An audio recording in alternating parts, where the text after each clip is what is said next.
नमस्कार. आज आपण आरबीआयच्या काही नवीन आणि महत्त्वाच्या नियमांबद्दल बोलणार आहोत. हे नियम थेट आपल्या सेव्हिंग्ज अकाउंट आणि फिक्स्ड डिपॉझिटवर परिणाम करतात. त्यामुळे हे जाणून घेणं खूप गरजेचं आहे, कारण विषय आपल्या सगळ्यांच्या पैशांचा आहे.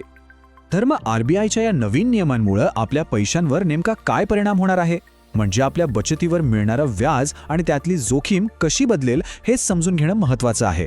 चला तर एकदम सोप्या भाषेत हे सगळं समजून घेऊया.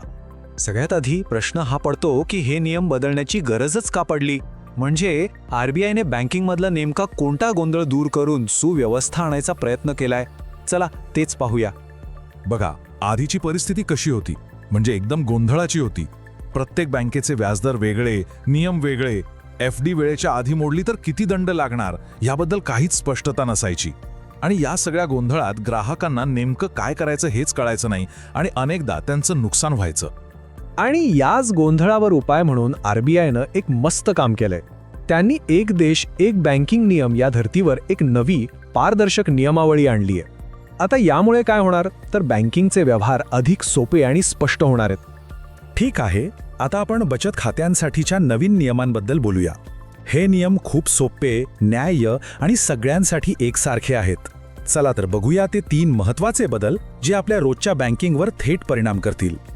पहिला आणि महत्त्वाचा नियम म्हणजे एकसमान व्याजदर. याचा सरळ अर्थ आहे की आता सगळ्या बँकांना 1 लाख रुपयांपर्यंतच्या सेव्हिंग्ज अकाउंटवर एकसारखाच व्याजदर द्यावा लागेल. म्हणजे आता चांगल्या रेटसाठी वेगवेगळ्या बँकांमध्ये फिरायची गरजच नाही. सगळीकडे एकच नियम. एवढंच नाही तर आता व्याज कसं मोजलं जाईल याची पद्धतही ठरलेली आहे. आता तुमच्या खात्यात दिवसभरात जी काही रक्कम शिल्लक असेल, म्हणजे जी क्लोजिंग बॅलन्स असेल, त्यावर रोजच्या रोज व्याज मोजलं जाईल. यामुळं हिशोब एकदम पारदर्शक आणि अचूक होणार आहे. आणि हो, अजून एक गोष्ट, तुमच्या बचतीवरचं व्याज आता दर 3 महिन्यांनी म्हणजे क्वार्टरली तुमच्या खात्यात जमा होणार आहे. आता प्रत्येक बँकेला हे करावंच लागेल, म्हणजे काय तर आपल्या बचतीवर नियमित परतावा मिळत राहणार. चला आता वळूया फिक्स्ड डिपॉझिट्स म्हणजेच एफडी कडे. इथं काही मोठे बदल झालेत आणि हे नवीन नियम थोडे महागात पडू शकतात, त्यामुळे इथं थोडं लक्ष देऊ नये का. बघा, हा कदाचित सगळ्यात धक्कादायक बदल आहे. 0 व्याज. हो, हे खरंय. काही परिस्थितीत आपल्या एफडीवर 0 व्याज मिळू शकतं. आता हे कधी आणि कसं होऊ शकतं तेच आपण समजून घेऊया. तर हे 0 व्याज तेव्हा लागू होऊ शकतं जेव्हा आपण आपली एफडी मुदत पूर्ण होण्याच्या आधीच मोडतो. आता बँकांना असा अधिकार आहे की ते दंडाच्या स्वरूपात 0 व्याजापर्यंत आकारणी करू शकतात.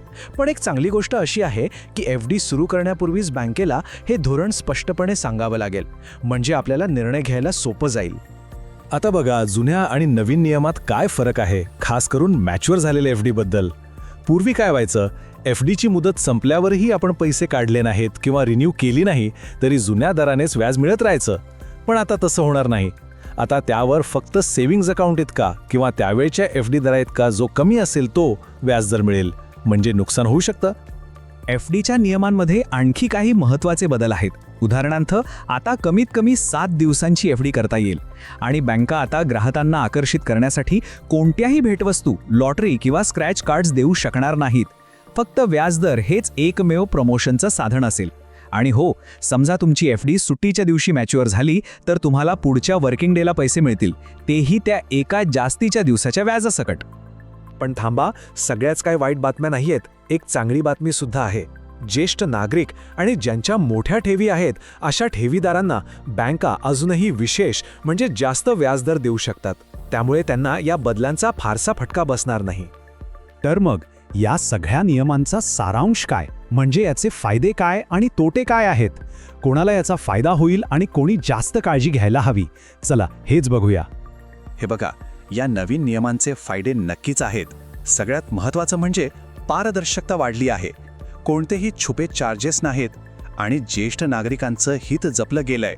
पण काही धोकेही आहेत, जसं की एफडी लवकर मोडल्यास 0% व्याजाची शक्यता आहे आणि मॅच्युअर झालेल्या एफडीवर आता खूप कमी परतावा मिळेल. या सगळ्याचा अर्थ एकच, आता एक ठेवीदार म्हणून आपल्याला जास्त जागरूक राहावं लागणार आहे.